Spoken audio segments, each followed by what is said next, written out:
ईमानदारी से यदि तुम्हारा श्वास के साथ मंत्र नाम जब चल रहा है तो माला मत लीजिए, हमें कोई परेशानी नहीं। लेकिन बेईमानी नहीं, अगर मंत्र नाम नहीं चल रहा तो हाथ में माला होना चाहिए। ये तुम्हारी बड़ी सावधानी की वृत्ति पैदा करेगा माला, ये कोई खिलवाड़ नहीं है। अगर वास्तविक ईमानदारी से आपका निरंतर नाम मंत्र श्वास के द्वारा चल रहा है तो प्रणाम है, हम इस पर जोर नहीं देते। और अगर आपका नहीं चल रहा तो बेईमानी मत कीजिए। माला से बहुत नाम जब बढ़ता है, एक एक श्वास सावधानी पूर्वक चल रहा तो ठीक है, नहीं तो मन है 2-4 नाम चलाएगा, भाग के संसार में भटकेगा और फिर तुम्हारा मन प्रपंच में फंसा देगा। बहुत सावधानी की जरूरत है। एक एक श्वास में जब 20 वर्ष अभ्यास किया गया है तो दिल के धड़कन के साथ वो चलता है। उसे माला की जरूरत नहीं, ना अंगुली से गिनने की जरूरत है, ना सोचने की जरूरत है, ना चिंतन की जरूरत है। जैसे एक विषयी पुरुष का स्वाभाविक विषय चिंतन होता है, ऐसे एक महाभागवत का स्वाभाविक अभ्यास सिद्ध होने पर नाम मंत्र रूप लीला ऐसे चलता रहता है। अभी प्रारंभ की साधना में प्रवेश भी नहीं हुआ, ना हाथ में माला है, न भगवत चिंतन की वृत्ति है, खाली बैठे हैं तो प्रपंच का चिंतन होगा। कई बार कहा है, नियम रूप में दिया है, पर जब आप स्वीकार नहीं करेंगे तो कैसे चलेगा। आपके हाथ में चाहे आजकल वो नया चला है काउंटर, ऐसे अंगुली में फंसा लिया, कितना बढ़िया है। एक कम से कम मन को अच्छा लग रहा है कि 10,000 नाम हो गए, उसको सुख मिल रहा है। प्रियालाल के 10,000 नाम जप लिए, आज 11,000 जप लिए, आज 20,000 जप लिए। ये बोले से अभिमान बढ़ेगा। हम कह रहे हैं ना, ये अभिमान बढ़ना चाहिए और लोभ बढ़ना चाहिए कि आज 10,000 किया, कल 15,000 करेंगे, 20,000 करें, 1 लाख अब कल, अब 1.5 लाख होने लगा है। बड़े अहो भाग्य। अरे मंगल में प्रभु के नाम का हृदय में संचय करने का भाव आ जाए। स्वाभाविक नाम चल रहा है तो धन्याति धन्य, नहीं चल रहा तो आप अपने साथ बेईमानी मत की। तरी जाती है आयु रात दिन, ये भगवान भुवन भास्कर उदय होकर आपकी जीवन को नष्ट कर रहे हैं। दिन गया, रात्रि आई, पता नहीं दिन पूरा हो कि आज का ना हो। सच्ची बात, बड़ा भयावह है ये मृत्यु लोग। ऐसी कल्पनाएं प्लानिंग हो रही कि लगता है अजर अमर हम हैं, आगे से आगे की 7 पीढ़ी सुख भोगते रहे, इतना व्यवस्था कर ले हम। 7 मिनट का भरोसा नहीं कि जिनके लिए हम 7 पीढ़ी की सोच रहे हैं वो 7 मिनट रहेंगे कि नहीं, या जिससे सोच रहे हैं ये रहेगा कि नहीं। बड़ा भयावह विषय। तुम्हें भय नहीं लग रहा? माया की तरफ से निर्भय हो तो महाभय को प्राप्त हो जाओगे। भजन की तरफ वृत्ति जोड़ो, फिर निर्भय हो तो परमानंद को प्राप्त हो जाओगे।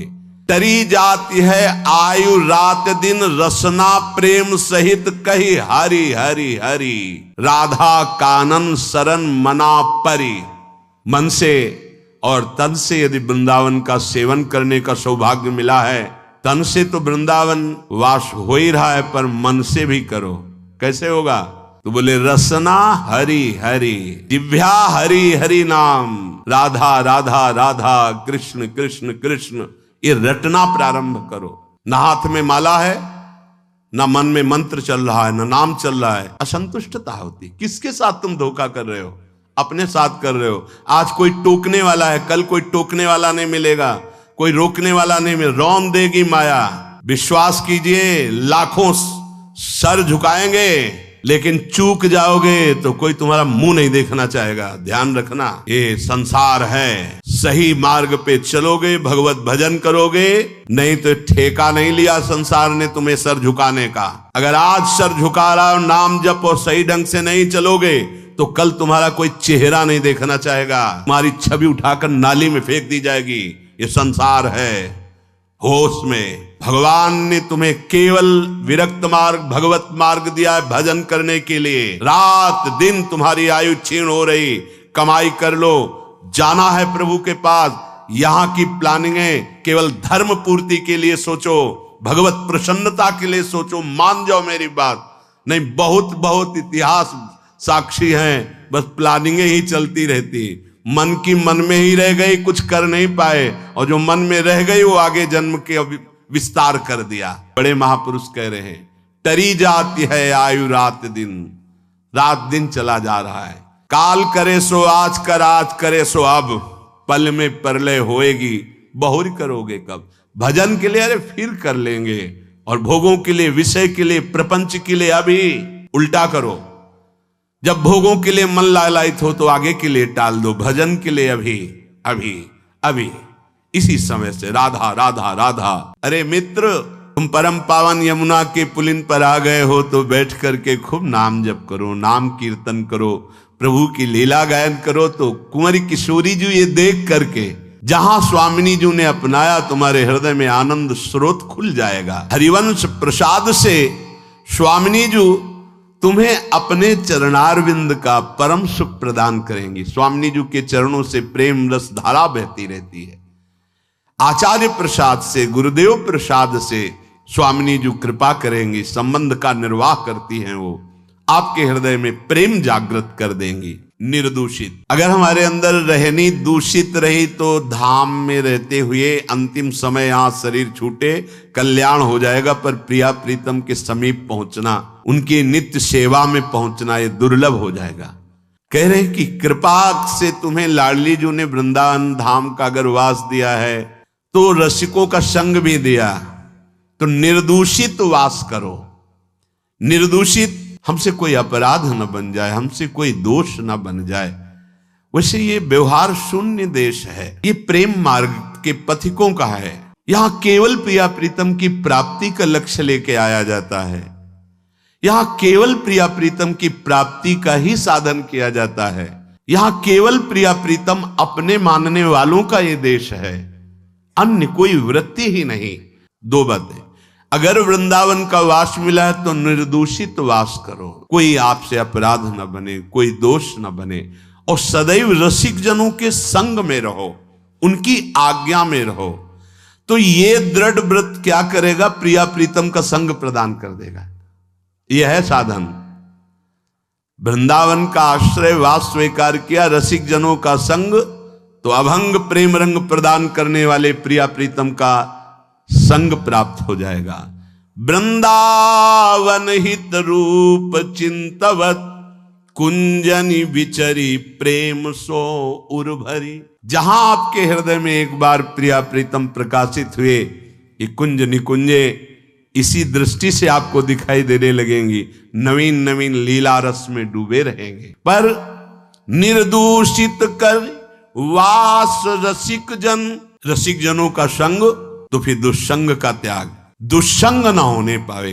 कल देवर्षि नारद जी के भक्ति सूत्र में दुष्संग की पहचान तो कह रहे हैं जो शिष्णोदर परायण है, रसेंद्री के अच्छे अच्छे पदार्थ खाने के लिए जबान ललचाती है, जनेन्द्री भोग के लिए हर समय बावरे बने रहते हैं। शिष्णोदर परायण जो मनुष्य संभोग प्रिय है और रसेंद्री के भोग पदार्थों से प्रियता रखता है, ऐसे नीच पुरुष का संग नहीं करना चाहिए। जो भगवान की भक्ति से रहित है, केवल शिष्ण और उदर परायण है, उनका संग नरकगामी बना देगा। भगवान मना कर रहे हैं। पूर्व में हम अनंत जन्मों में इन्हीं भोगों में फंसे रहे, आज हमें परमार्थ का मार्ग मिला है। यदि हमने कहीं ऐसे पुरुषों का संग कर लिया तो हमारा परमार्थ बिगड़ जाएगा। ऐसे दुष्ट संग से हमारे जीवन में सत्य का अभाव हो जाएगा। सत्य बोलना, सत्य मार्ग में चलना, सत्य चिंतन करना टूट जाएगा, पवित्रता नष्ट हो जाएगी, दया की जगह क्रूरता आ जाएगी, मननशीलता जो भगवत चरणारविंद की होनी चाहिए वो विषयों की होने लगेगी। हमारी बुद्धि, लज्जा, स्त्री, ईश्वर, ये सब भागवतिक सद्गुण नष्ट हो जाते हैं। अतएव दुष्ट संग न करे। ये जो अशांत चित्त है, मूर्ख है, भगवत विमुख है, नष्ट बुद्धि है, ये जो भोगों के खिलौने बने हुए हैं, ऐसे साधु पुरुषों का कभी भी साधक संग न करे, नहीं तो नष्ट हो जाएगा। दुष्संग का त्याग प्रत्येक साधक को बड़ी सावधानी पूर्वक करना चाहिए। भगवत प्रेम या मोक्ष पदवी जो भी चाहिए वो तभी मिलेगा कुसंग का त्याग हो जाए।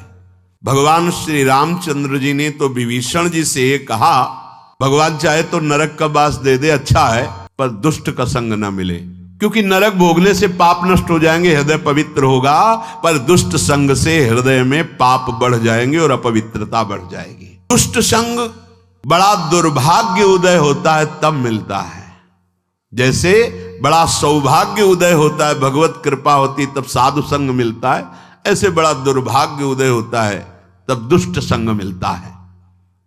इंद्रियों का कोई भी विषय, अभी तक तो बाहरी दुष्संग की बात, अब कह रहे हैं अंदर दुष्संग की बात। व्यक्ति जनित दुष्संग और वृत्ति जनित दुष्संग।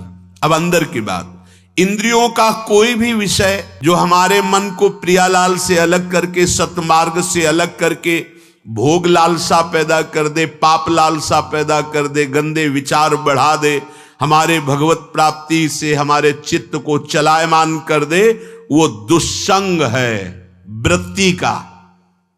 बड़ा सावधानी की जरूरत है। ये भगवत प्राप्ति का मार्ग चलना थोड़ा कठिन है, भगवत प्राप्ति नहीं कठिन है, क्योंकि हमारी वृत्तियां उसी में फंसी रही है। तो ऐसे सत्संग 10 वर्ष सुनो और हमें लगता है कि अगर सही दुस्संग हो जाए तो 10 दिन में पूरा 10 वर्ष का चैप्टर बदल देगा। तो 10 वर्ष का सत्संग काम उतना नहीं किया, क्योंकि 10,000 जन्मों से हम दुस्संग में ही रहे हैं। जहां दुस्संग मिला तो मन राजी हो जाता है, यार बहुत जल चुके, 10 वर्ष हो गए। भगवत प्राप्ति के मार्ग से हमारे चित्त को चलायमान कर देने वाला दुस्संग हमारे पास भेजा जाएगा। बात समझना, माया ऐसे पार्षदों को भेजेगी। बहुत सावधान। अपने जीवन को केवल इसीलिए प्रारंभ हुआ था, प्रियालाल के लिए ही हमारा जीवन। हमें हर्षित नहीं होना किसी भी पद, व्यक्ति, वस्तु, स्थान में। अगर हर्षित हो गए तो मन फिर प्रियालाल में लगना बड़ा कठिन हो जाएगा। ये बालू का बांध है, एक बार फूटा तो दोबारा बनाना बड़ा मुश्किल है। सावधान। हमें ना कोई ऐसी चेतन वस्तु या जड़ वस्तु का दृश्य देखना है जो हमारे अंदर भोग वासना पैदा कर दे। जड़ के देखने से भी होता है क्या? हाँ, चित्र जड़ ही तो है। जो आप चलचित्र देख रहे हो जड़ ही तो है ना, उसमें कुछ हो थोड़ी रहा है, वर्तमान में थोड़ी हो रहा है, वो तो चित्र है। लेकिन वो चित्र तुम्हारे चित्त को बलात् आकर्षित करके भोगों में फंसा देगा। बहुत सावधान। ना कोई चैतन्य वस्तु। मैथुन धर्म से युक्त किसी भी प्राणी पर दृष्टि जाए, तत्काल मानसिक प्रणाम करके हटा लीजिए। दोबारा दृष्टि गई तो पतित हो जाओगे, संकल्प विकल्प होने लगेगा। इसीलिए साधक अपनी दृष्टि पर शासन रखता है। ये उचक्का की तरह ऐसे ऐसे चलना साधकों का स्वभाव नहीं होता। बावरों की तरह ऐसे ऐसे देखना। ग्रीवा झुकी हुई है, नाम निरंतर चल रहा है। किसी से बात कर रहे हैं अगर तो भगवत वार्ता कर रहे हैं, चेहरा देखना जरूरी नहीं, चाहे स्त्री हो चाहे पुरुष हो। पूज्य जन है तो हम उनका दर्शन करते, नहीं तो चरणों तक सीमित है। ऐसे बात की चल लिया, कोई भी रूप हमारे नेत्रों ने नहीं पकड़ा तो प्रियालाल के रूप में तन्मयता बढ़ेगी। बड़ी सावधानी से। एक नैमिषारण्य के संत भगवान थे, वो कभी नहीं देखते थे किसी की तरफ, बस ऐसे जैसे पूज्य श्री हरि बाबा ऐसी ही दृष्टि। अगर बात करते तो उड़िया बाबा की तरफ देखकर बात करते थे, अन्यथा ऐसे रहते थे। कुछ तो महापुरुषों का हम अनुकरण करें। जैसे जिधर मन आया जो मन आया देख रहे हैं। जैसे आप समझते हो कि सामने से नहीं देखेंगे, पीछे से देख ले। बात तो अपनी चित्तवृत्ति की है। अगर हमारी चित्तवृत्ति दूषित हो रही तो सामने और पीछे से क्या है, झरोखे से क्या है? हमें अपनी चित्तवृत्ति दूषित होने से बचाना है। ना ऐसे स्थान में जाए, ना ऐसी पुस्तक पढ़े, ना ऐसा दृश्य देखे, ना ऐसा चित्र देखे, ना ऐसी वस्तु खाए, ना ऐसी कोई सूंघने की वस्तु ले जिससे हमारे अंदर प्रमाद स्थिति आ जाए और इंद्रियां विषयों की तरफ प्रबल हो जाएं। ये सब दुष्संग माना जाएगा। आप कहां बैठे हैं, कहां रह रहे हैं, जगह खड़े हैं, आपको स्थान देख करके ही बर्ताव में उतरना है। जैसे मंदिरालय है, आप वहां खड़े होंगे तो तमोगुण अपने आप बढ़ने लगेगा, आसुरी प्रवृत्ति बढ़ने लगेगी। ऐसे जिस स्थान पर खड़े होने से, देखने से, बात करने से हमारी वृत्ति बिगड़ रही, उस स्थान का तत्काल त्याग कर देना चाहिए, वहां से हट जाना चाहिए। जैसे सत्संग, पुना जी का एकांतिक पावन तट, किसी लता के नीचे, किसी संत भगवान के सानिध्य में। अब हमारा ये स्थान भजन वृत्ति बढ़ाएगा। उस व्यक्ति का घर जिसके पास जाने से वासनाएं बढ़ रही, उस स्थान में जहां दृश्य देखने से हमारे अंदर गंदी बातें आ रही। पहला है स्थान, दूसरा है अन्न। बहुत बड़ा प्रभाव अन्न का होता है। अगर अधर्म के द्वारा कमाया हुआ अन्न है तो बुद्धि अधर्म में ही लगेगी। यदि भोजन पकाते समय, रसोई रांधते समय विकारात्मक चिंतन कर रहे हैं तो कोई भी प्रसाद पाए उसके अंदर विकार जागृत हो जाएगा। अन्न का बहुत बड़ा प्रभाव पड़ता है। एक बार पूज्यपाद उड़िया बाबा जी महाराज अपने परिकर के साथ भ्रमण में थे। किसी बड़े धनी मानी ने निमंत्रण दिया, महाराज आज यहीं रुको। तो बाबा ने कहा हम लोग गांव के अंदर नहीं रुकते, तो बाहर कोई वृक्षों का समुदाय जंगल जैसा, तो उसमें वहां रुके, पर भोजन उनकी तरफ से। जब सुबह हुआ, आत्मा जन साधक जन एक दूसरे की तरफ देखे और बोले आज तो हमको बड़ा दोष हुआ, गंदा स्वप्न आया और हमारा संयम बिगड़ गया। बोले ये तो हमको भी हुआ, जितने थे सबको हुआ। उड़िया बाबा के समीप गए। बाबा ने कहा अच्छा ऐसा हुआ, ये तो अन्न दोष है, बुलाओ सन्न पवाने वाले को, फिर चलेंगे। बुलाया और बाबा ने कहा बिल्कुल सत्य बोलना, नहीं तो आप जानते हो इतने महात्माओं के संयम को आपने भ्रष्ट कर दिया, सत्य बोलना क्या बात थी। उनका महाराज संतान नहीं हो रही थी, अंदर काम भाव था कि हमारे कामना थी कि संतान उत्पन्न हो, वैसे चिंतन करते हुए बनाया ऐसे। बोले सबका संयम नष्ट कर दिया, होश में, नरक जाने वाली बात मत सोचो। अरे संतों को पवाओ जैसे अपने पुत्र को पवाते हैं, ऐसी भावना करनी चाहिए। आज हो भाग्य तो परिणाम खुद मंगल में निकलेगा। काम भाव से युक्त होकर क्यों बनाया, सब संतों के अंदर विकार पैदा कर दिया। अन्न का प्रभाव पड़ता है। सिद्ध महापुरुष पूज्य प्रातः स्मरण श्री बलराम दास जी महाराज झाड़ू मंडल, वो अपने एक लता के नीचे बैठे हुए भगवत चिंतन कर रहे थे, तो कोई माई स्नान किए हुए निकली तो वयोवृद्ध सिद्ध महापुरुष, उन्होंने कहा आप तो इस शरीर को नष्ट कर दूंगा। शिष्यों ने कहा महाराज ऐसा क्यों। बोले किसी माता के शरीर को देखकर हमारे अंदर विकार क्यों आ गया। ऐसा नहीं, आज तक कभी नहीं हुआ, ऐसा क्यों हुआ। बाबा आज परिक्रमा करते हैं वृंदावन की, बाद में आप जो आदेश करेंगे जैसा करेंगे, पहले परिक्रमा। वृंदावन की परिक्रमा का बहुत बड़ा प्रभाव। जब कभी मन आपका ऐसा विक्षिप्त हो, परेशान हो, तत्काल परिक्रमा प्रारंभ कर देना। नाम जप करते हुए आप देखना परिक्रमा पूरी होते होते शांति हो जाएगी। बाबा ने खूब नाम कीर्तन करते हुए शिष्यों के साथ परिक्रमा दी, मन का विकार शांत हो गया। उनका ऐसा कैसे हो सकता है कि हमारे अंदर विकार आ गया। ये बड़ी सूक्ष्मता का विषय है। कल प्रसाद कहाँ से आया था, उस समय गोविंद देव जी महाराज यहीं विराजमान थे वृंदावन में। लकुट उठाई तो भगवत स्वरूप तस्मित तज्जने भेदा भावात, भगवान और भगवान के ऐसे जनों में भेद नहीं होता, वो भगवत स्वरूप होते हैं। और कहा बताओ आपका प्रसाद न पावे तो अपराध लगे कि प्रसाद नहीं पाया, और प्रसाद पावे तो हमारे अंदर काम जागृत हो जाए, हम तो मरे ना दोनों तरफ से। तो ठाकुर जी बात कर रहे थे, दूसरों को नहीं सुनाई दे रहा था। कह रहे थे कि देखो नाराज मत हो, कलकत्ता की वैश्या थी, उसने भोग लगाया, उसने भोग लगाया तो हमने चख पाया, तो आपको प्रसाद का किनका लेना चाहिए। किसने कहा था कि पूरा प्रसाद पाइए, जरा किनका ले लेते हो, मधुकरी पाते। हाँ ये बात आपकी मान, तो हमारा तो पूरा विश्व है, कोई भी भोग लगाएगा हम तो पाएंगे। हमारे प्रसाद की निष्ठा आप सबके हृदय में, तो किनका लीजिए, पूरा मत पाइए। सोचिए, भगवान ने आदेश किया किनका पाओ, माधुकरी मांग के खाओ। यहां वर्णन कर रहे यदि हम अन्न थोड़ा भी हमारे अंदर, तो जब कभी ऐसी विकार की भावना हो, आपके अंदर विकार बन रहा है तो खोजिए। आपने कोई दृश्य देखा है, आपने किसी से बात की है, आपने कोई ऐसा संकल्प बनाया, नहीं तो फिर भोजन दोष आ गया। अब आज उपवास कर दो, जब तक वो वृत्ति न नष्ट हो तब तक कुछ मत पाना, कल से काम चलाना। एक दिन एक पहर अपने आप शांत हो जाएगा। अगर बहुत विकलता हो रही तो नाम कीर्तन शुरू कर दो, भोजन मत पाना, नाम कीर्तन शुरू, बिल्कुल शांति मिल जाएगी, बिल्कुल। और ये तो उदाहरण महापुरुष इसलिए देते कि हम सावधान रहें।